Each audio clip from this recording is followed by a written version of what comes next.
सभी को प्रणाम। ओम नमः शिवाय। मैं शांभवी ज्योतिष समाधान चैनल आज इस चैनल के माध्यम से कुछ उपयोगी सूत्र आपको बताते हैं जो सिद्ध हैं हमारे जीवन में हमारी जन्म पत्रिका देखते समय अत्यंत कारगर होते हैं। तो आइए जानते हैं। दुनिया में हर व्यक्ति चाहता है कि हमारे पास एक वाहन हो और एक घर हो। तो इसे पाने के लिए सबसे पहले ये ध्यान देना चाहिए, अपना घर खरीदने या बनाने से पहले के लिए चंद्र और मंगल कुंडली में मजबूत होना चाहिए। जिनकी कुंडली में चौथा भाव बली हो उसका घर अवश्य बनेगा।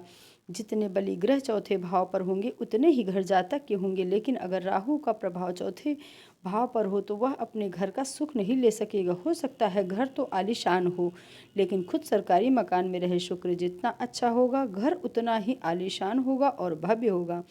मंगल अगर नीच का हो तो और राहु से पीड़ित हो तो घर सुंदर नहीं होगा और घर में रहकर भी सुख नहीं मिलेगा।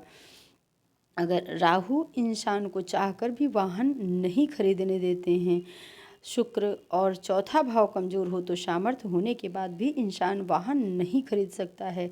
अगर आप वाहन खरीदते हैं और किसी मंदिर में उसे दर्शन कराने के लिए ले जाते हैं तो सबसे पहले आप यह ध्यान दें कि आप जिस मंदिर में जाएं उस मंदिर के में जो भी देव हैं उनकी प्रतिमा के पूजा से पहले आप उनके वाहन की पूजा करें।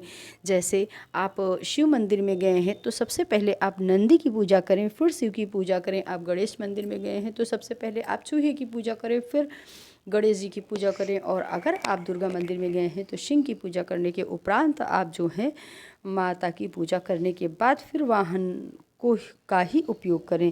इससे आपके जीवन में वाहन से संबंधित आने वाली बहुत सारी समस्याएं शांत होंगी, उनका निदान होगा। कहते हैं कि अगर किसी भी जन्म पत्रिका में मंगल पंचम भाव में हो तो व्यक्ति चैन से नहीं रह पाता है और अपनों से ही धोखा खाता है।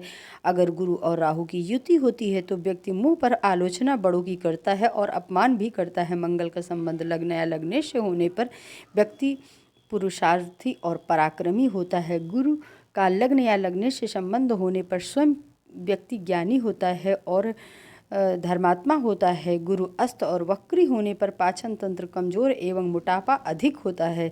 शम राशि का लग्न हो, गुरु बलवान हो, पत्नी शास्त्र में निपुण, वेदों का अर्थ जानने वाली होगी। छठे भाव में यदि गुरु हो तो कर्जा बढ़ता है, कभी कर्जा नहीं लेना चाहिए।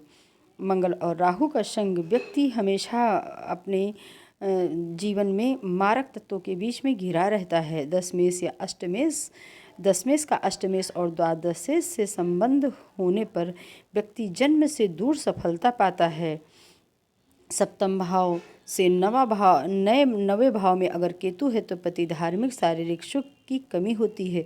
बुध लग्नेश हो तो प्रबंधन कार्य, लेखा कार्य एवं वाणिज्य संबंधित ज्ञाता होता है। बुध अगर अस्त है तो स्मरण शक्ति में कमी होती है, आदमी की याददाश्त बहुत कमज़ोर होती है। चंद्रमा के साथ में शुक्र अगर होता है तो व्यक्ति भावुक बहुत होता है, छोटी छोटी बातें उसके दिल पर बहुत जल्दी असर कर जाती हैं। यदि केंद्र में खाली हो, कोई ग्रह न हो तो हमें बहुत संघर्ष करना पड़ता है और हमारा साथ हमारा कोई नहीं देता है, माँ बाप तक दूर हो जाते हैं। यदि चंद्रमा 12वें भाव में हो तो व्यक्ति को नींद कम आती है, व्यक्ति रात में बहुत जागता है। सूर्य बुध यदि दूसरे भाव में हो तो पत्नी के सुख में कमी होती है। चंद्रमा और शनि की युति होने पर मानसिक अस्थिरता, डबल माइंड्स, आदमी जो व्यक्ति जो है हमेशा स्थिरता में पड़ा रहता है। सप्तमेश नीच का होने पर विवाह में धोखा और जीवन भर परेशानी बनी रहती है। वैवाहिक संबंधों में यदि लग्नेश छठे घर में हो तो व्यक्ति हमेशा इस आशंका में और डर की भावना में डर डर कर जीवन बिताता है, हमेशा डरा हुआ फील करता है। छठे व दूसरे घर के स्वामी का राशि परिवर्तन होने पर प्रतियोगिता द्वारा धन का अर्जन होता है। यदि लग्नेश 12वें होते हैं तो जातक के दुश्मन बहुत होते हैं और राहु की महादशा में केतु का अंतर कष्टकारक होता है। धन भाव का स्वामी नवम एकादश में हो तो बाल्यकाल कष्टदायक होता है और बुढ़ापा सुखदायक बीतता है। सूर्य 11वें भाव में हो तो जातक के दुश्मन तो होंगे पर विजय जातक की होगी। अष्टम के स्वामी पर गुरु की दृष्टि होने से व्यक्ति की आयु लंबी होती है। महिला की कुंडली में धनेश में राहु बैठे हों तो जातिका को अपने जन्म स्थान पर रहकर सुख नहीं मिलेगा, उसको जन्म स्थान से दूर जाना होगा।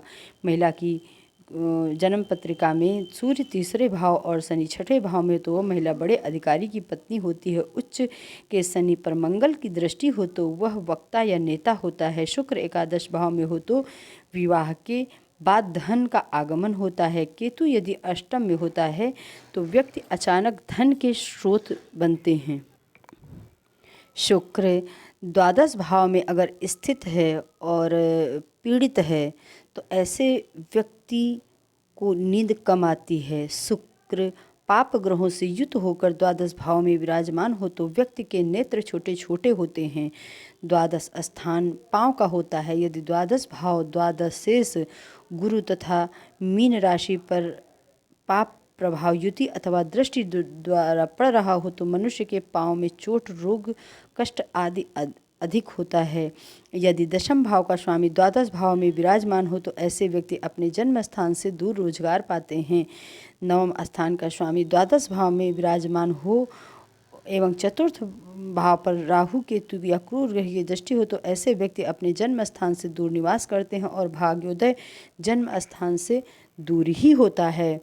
यदि लग्न का या चतुर्थ भाव का या नवम भाव का या दशम भाव का स्वामी द्वादश भाव में विराजमान हो तो प्रायः देखा गया ऐसे व्यक्ति जन्म स्थान से दूर निवास करते हैं या जन्म स्थान से दूर के लोगों के सहयोग से उनको सफलता मिलती है। यदि लग्नेश का धर्म स्थान नवम भाव या पंचम भाव से संबंध हो और द्वादश स्थान तथा द्वादश शेष पर सात्विक ग्रहों का प्रभाव हो तो मनुष्य मोक्ष अवश्य प्राप्त करता है।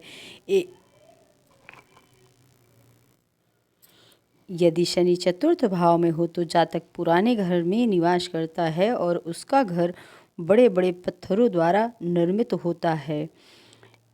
और यदि किसी व्यक्ति की जन्म पत्रिका में यदि सफल प्रेम विवाह की बात करें तो इसके लिए लग्न, पंचम, सप्तम और एकादश भाव का संबंध, दृष्टि, युति और परिवर्तन बन रहा हो और दशा भी अनुकूल हो, साथ में गुरु और शुक्र का भी शुभ प्रभाव होना चाहिए, तभी प्रेम संबंध प्रेम विवाह होने के बाद सफल होता है।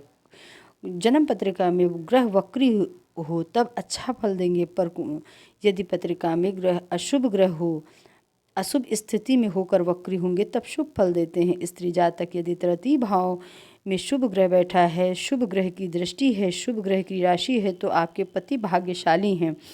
कर्क लग्न में सप्तम भाव में शनि, चतुर्थ भाव में मंगल और लग्न में शुक्र जातक को लॉटरी, सट्टा और शेयर मार्केट खनन के कार्य में लाभ दिलाता है और आकस्मिक लाभ होता है। लाखों रुपए खर्च करने पर लोगों की संतान योग्य नहीं होती है तो अपने पंचम भाव को पीड़ित है तो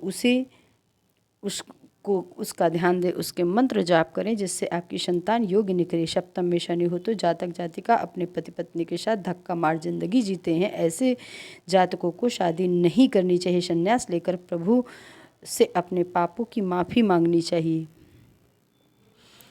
वृष लग्न में छठे भाव में बैठा हुआ शनि भी जातक के लिए भाग्योदय कारक, धन प्रदान करने वाला होता है, शत्रुनाशक होता है।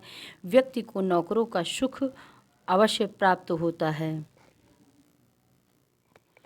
यदि जातक दिन में जन्मा हो और सूर्य शुभ स्थान में हो, शुभ ग्रह से दृष्ट हो तो पिता की दीर्घायु होती है। जातक का जन्म रात्रि में हो और शनि शुभ स्थान में हो, शुभ ग्रह से दृष्ट हो तो पिता की आयु दीर्घायु होती। अगर सूर्य और चंद्रमा शनि और मंगल से त्रिकोण में हो तो बालक के माता पिता उसे छोड़ देंगे, लेकिन अगर शुभ गुरु की दृष्टि हो तो जातक सुखी और पूर्ण आयु का भोग करने वाला होता है।